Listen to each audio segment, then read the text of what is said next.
नमस्कार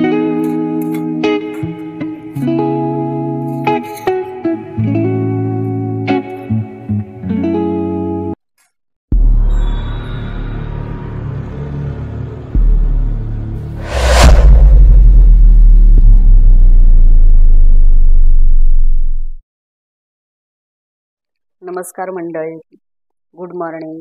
तर आज मी दुपारच्या स्वयंपाकामध्ये बनवणार आहे शेपूची भाजी. मी अशा पद्धतीने बनवणार आहे की जे शेपूची भाजी न खाणारे आहेत ते देखील खातील, कारण त्याचा जरा विशिष्ट असा वास येतो, त्यामुळे लोक खात नाहीत. पण मी माझ्या पद्धतीने बनवून तुम्ही बघा, एकदा नक्की खाल.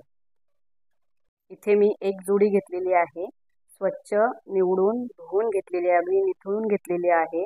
आता ही मी बारीक चिरून घेणार आहे. तुम्ही बघू शकता, एकदम बारीक चिरून घ्यायची.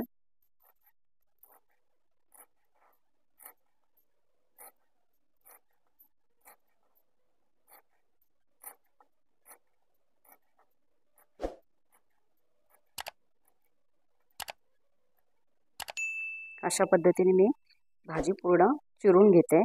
इतपत बारीक चिरायची भाजी. इथे मी शेपू छान असं बारीक चिरून घेतलेलं आहे. ही मूग डाळ घेतलेली आहे मी, एक वाटी घेतली, छोटी वाटी घेतली. ही सकाळी मी जवळजवळ 2 तास भिजत ठेवली होती. आणि इथे मी लसूण घेतले, भरपूर अशी लसूण घेतलेली आहे, जवळजवळ एक गड्डी असेल. कोथिंबीर घेतली थोडी, आणि 3 हिरव्या मिरच्या घेतलेल्या आहेत. तर याची मी याचं असं ठेच्यासारखं ठेचून घेणार आहे खलबत्त्यामध्ये. अगदी जाडसरच ठेवणार आहे, बारीक पेस्ट करायची नाही. याच्यामुळे काय होतं, शेपूला जो विशिष्ट वास येतो तो कमी होतो, त्यामुळे लसूण जास्त प्रमाणात वापरावी. आता मी रेसिपी कशी बनवायची ते दाखवते तुम्हाला.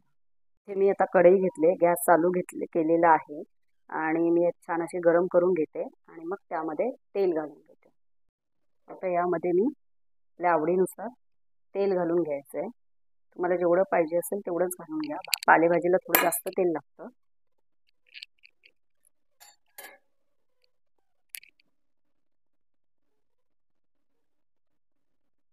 तेल इथे गरम झालेलं आहे. आता मी थोडी अगदी मोहरी घालून घेते. मोहरी छान तडतडल्यानंतर जिरं घालणार आहे. मोहरी अगदी कमी झाला, त्याच्यामध्ये मी ते 1.5 चमचा जिरे घालून घेतलेला आहे.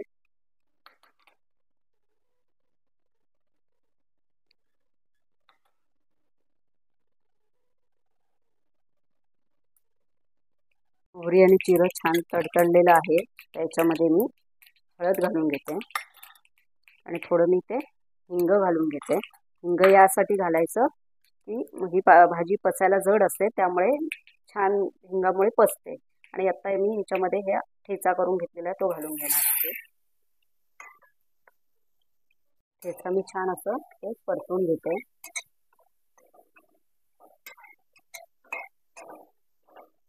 गॅस मी मंद आचेवर केलेला आहे. तुम्ही गॅस फास्ट केलात तर करपण्याची शक्यता असते ठेचा.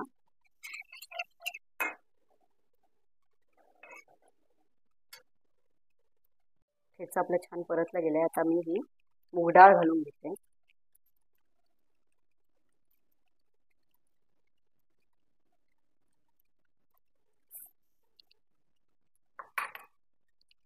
छान परतून घेणार आहे.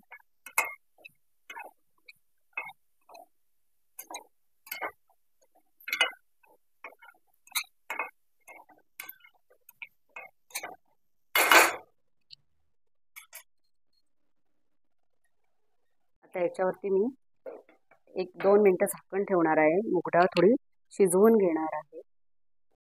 इथे आपली 2 मिनिटं झालेली आहे.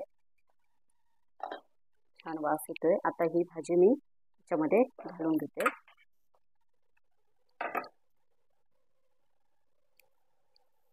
परतून घेते.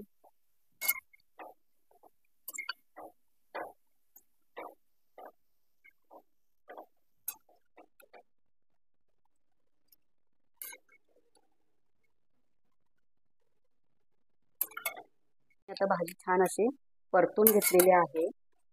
आता मी ही झाकण न ठेवता थोडा वेळ शिजवून घेणार आहे।